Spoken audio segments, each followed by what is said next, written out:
Hey, it's Adam here, and today I want to talk about something I think almost every interior designer eventually experiences: difficult tradespeople. Because recently I worked with one of the most talented painters I'd ever seen. And, despite the beautiful workmanship, I internally made the decision, never again, honestly. This project taught me some massive lessons about handling difficult personalities inside residential design projects. Because the really difficult trades, you might agree with me, they're often the most talented. And that's what makes them dangerous, because you start rationalizing behavior that you would never normally tolerate because the work looks beautiful. But if somebody's emotionally volatile, the type they're really intense, sometimes unprofessional, or destabilizing around clients, that behavior can slowly start affecting the entire project. And if you run turnkey projects like I do, and I encourage you to do, it becomes, well, even more dangerous. So in this video, I want to talk you through the early red flags that I ignored. What actually happened here, and the biggest lessons I learned about managing difficult trades inside residential projects. And before we jump in, if you enjoy honest conversations around the realities of running an interior design or decorating business, hit like and subscribe. Leave a comment about your experience with working with difficult trades. And if you ever would like support around pricing, project structure, or building a stronger turnkey operation, you can email me directly at askadam@turnkeydesign.success.com to organise a free 30-minute clarity call. All right, let's get into it. Point one, don't ignore early red flags. Please don't. Now let's call this painter that I'm talking about Paul the Painter. That's not his real name. You know what? Years earlier, Paul had painted a garage for the same client that we were working with this time on a smaller project. And at the time, he was reporting directly to me, Paul. The scope was pretty straightforward, and honestly, the relationship felt very manageable at that time. He was extremely talented, very detail orientated, and technically excellent at decorative finishes. So a few years on, when the same client wanted him to come back and repaint the home, a lot of external work, including potentially the master bedroom, I didn't feel like it was a major risk. But then, even early on, there were little warning signs, comments about, needing to pull some strings to do this project, a subtle energy of, I'm doing you guys a favour. And there was a lot of oversharing as well. Health issues suddenly were to the forefront. Marriage problems, personal dramas we all had to hear about. They were all entering the client relationship. And at the time, we rationalised it because we were focused on the final visual result and professional result all over. But one thing I would do very differently now is pay much closer attention to behaviour before the project even starts. Not just, well, can they do the work? Are they available? But how do they communicate? How are they likely to communicate on this project? Do they create tension early, just in a few off-the-fly comments they're making? How are they feeling at this point? Are they resisting some sort of normal structure? You're giving them timelines and they're kind of pushing back, I'll do the best I can. Do they speak badly about previous clients? That's a big one. Does every interaction already feel emotionally heavy? Because honestly, the red flags are usually there. We just override them because we want the beautiful result. So point two, stay in control of the project as much as you possibly can. This time was a different situation for me, I've got to admit. The bedroom was actually only a small part of the overall works. That's how we got into this situation. The client also had Paul the painter, handling a range of external maintenance and extension painting works around the property, stuff I wasn't involved in. And because I knew this client very well, because the majority of this work sat outside my decorating scope, we agreed she would manage him directly. And honestly, that completely changed the dynamic. So now, to be fair, this was a slightly unique situation. As I was saying before, this wasn't all in my remit. The majority of Paul's work was that external painting and the maintenance work involved in painting. And my involvement with him was just that relatively small area in the master bedroom. So at the time, having the client manage him directly, it felt pretty reasonable. But honestly, the experience reinforced something very important for me. In a normal turnkey environment, I would much rather manage the trades directly as part of the overall project structure, because trades generally have a very different level of respect for the person controlling the workflow and the approvals, etc., and final invoices, when someone giving secondary direction from the sidelines, or than someone giving secondary direction from the sidelines. And I really felt that shift on this project, because this time he wasn't reporting to me, and the dynamic became much harder to control. The communication became a bit heavier and a bit more emotionally charged and much less collaborative. And then one day I called Paul with a completely normal project management question, even for this bedroom, still needing to manage the outcome of that. I simply asked him, "Hey Paul, when do you think the striping in the master bedroom will be finished?" That was it.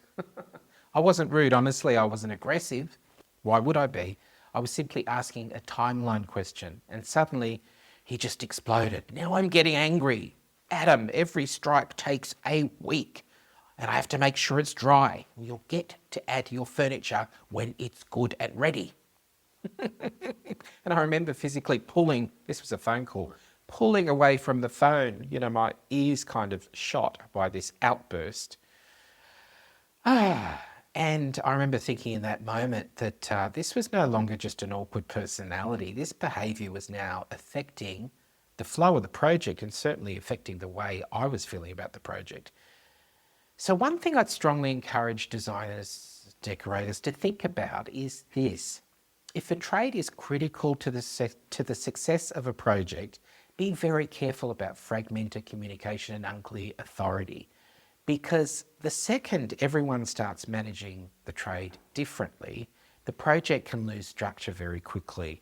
And if you're going to let a client manage a trade directly, like I did, then make sure timelines, the scope, and the communication expectations are crystal clear from the beginning. That's something I definitely learned. Let's get on to point number 3. Focus on supporting the client if you're in this situation. And I was in that situation. You may have been in that situation too. So after that phone call I had with Paul, I realised something. The ship had already sailed. This guy was just on a bit of a bender, attitude bender, emotional bender, whatever. This painter was not suddenly going to become easier to work with. So he wasn't suddenly going to respond well to normal project communication. So my focus shifted away from trying to create the perfect collaboration with Paul, and really moved much more into protecting the client experience, making sure the client was okay. Because once a trade starts creating that tension, the client feels it too. And later the client quietly admitted to me that the behaviour had started making her uncomfortable as well. As I was saying, so much oversharing, so much personal information being shared, too much to her point. So at that point, my role became much more about stabilising the environment around the project. I kept communication calm. I gave the client clear updates and reassured her around timelines and next steps. I avoided emotionally charged conversations with this painter. And importantly, I stopped feeding energy into any of that volatility. I wasn't trying to win anything. I was just trying to emotionally manage the painter. I was trying to keep the overall project environment as calm and professional as possible. And sometimes that means keeping conversations shorter, keeping communication very task focused, and not getting pulled into emotional reactions. Because once somebody becomes volatile, the entire project can start feeling emotionally exhausting for everybody involved. So as the designer, you often become the stabilizing force in the room, because sometimes with difficult trades, you're no longer managing an ideal collaboration. Things can go pear-shaped. Nothing is going to be perfectly manicured, and you can't always guarantee an outcome. but you're managing containment, or you need to, while still protecting the client experience. And honestly, that's a very different skill set if you're in that situation. And looking back, I think clients remember that. They remember who stayed calm. They remember who kept the project moving instead of getting, uptight about the details, and who helped reduce the emotional overwhelm when things become uncomfortable. So, big key focus there. Point number 4, not every trade is suitable for turnkey projects. And this is probably the biggest lesson I took away from this experience. Not every talented trade is suitable for turnkey projects, because turnkey projects are high coordination environments.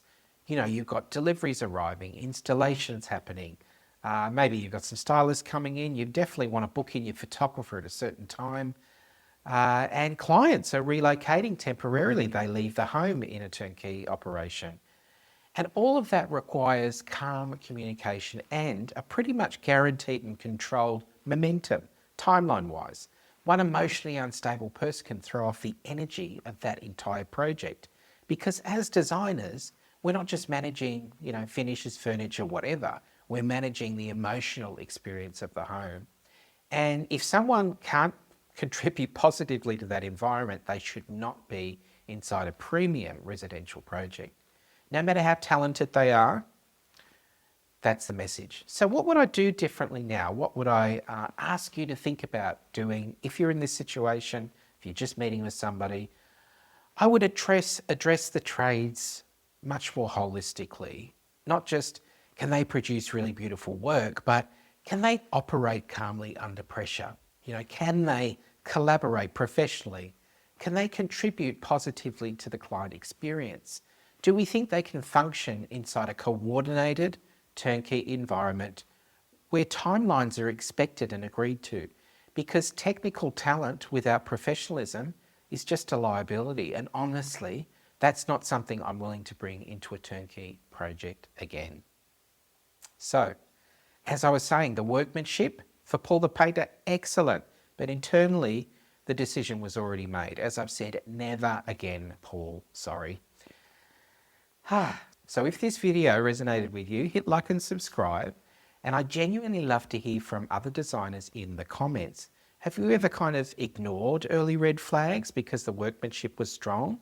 And did it eventually affect the project experience? And if you'd like support around pricing, project structure, I've certainly learned a few hard lessons that you've heard about today, client experience, or building a stronger turnkey operation, why not email me directly at askadam@turnkeydesign.success.com to organise a free 30-minute clarity call. And to finish off, it doesn't matter where you are at in your business, please remember, you are not behind, you are building. And on that note, I'll see you in the next video.